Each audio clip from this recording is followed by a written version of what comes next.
Hello, welcome to my channel corporate lifestyle. আরও একটা নতুন মিনি ব্লগ নিয়ে তোমাদের কাছে চলে এসেছি। আজ সকাল সকাল বেরিয়ে পড়েছিলাম বর্ধমানের কৃষ্ণকালী মায়ের উদ্দেশ্যে। অনেক রিলস, তারপর ফেসবুকে ভিডিও, অনেক কিছুই দেখেছি। আমার চোখে পড়ার আগে আমার মায়ের চোখে পড়ে। তো মাই বললো যে যা তোরা দুজনে গিয়ে পুজোটা দিয়ে আয়। কিন্তু ভাগ্যটা এমনই যে যিনি মা বলে সবাই পরিচিত, তো তার সাথে আমাদের দেখা হয়নি।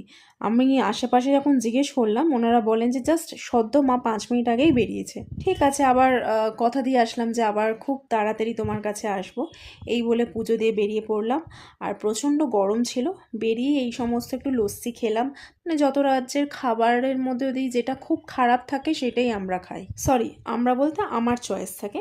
যাই হোক, এখান থেকে পুজো দিয়ে বেরোনোর পর অভি বললো আরও একটা তোমাকে জায়গায় নিয়ে যাই, চলো।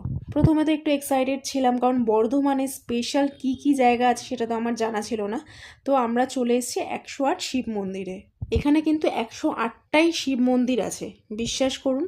আর এসেই তো অভি একদম ধ্যান করতে বসে পড়ে গেছিলো। ওর মানে একদম শান্তশিষ্ট পরিবেশটা খুব ভালো লেগেছিল।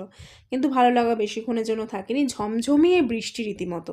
প্রায় 40 মিনিট থেকে 1 ঘন্টা আমাদের দাঁড়াতে হয়েছে। আমি তো প্রায় ভিজেই গেছিলাম, কিছু করার নেই, কারণ মন্দিরের ভেতরে ওইভাবে ঠাকুরের সামনে কতক্ষণ দাঁড়াবো। আর আমাকে অভি বলেছিল চলো 108টা কিন্তু আমরা মন্দির গুনবো। তো এইভাবে আমরা ভিজে ভিজে প্রত্যেকটা মন্দির গুনেও ছিলাম। বাড়ি ফেরার পথে ল্যাংচা মহলে দাঁড়ালাম, যেখানে ল্যাংচা বিখ্যাত। অনেক রকমই মিষ্টি নিয়ে আমরা টেস্ট করেছি। সত্যি কথা বলতে আমার মোটামুটি লেগেছে, অতও ভালো লাগেনি, কিন্তু ঠিক আছে। চলুন তাহলে আজকে মিনি ব্লগটা এখানেই শেষ করছি। আসি তাহলে, টাটা।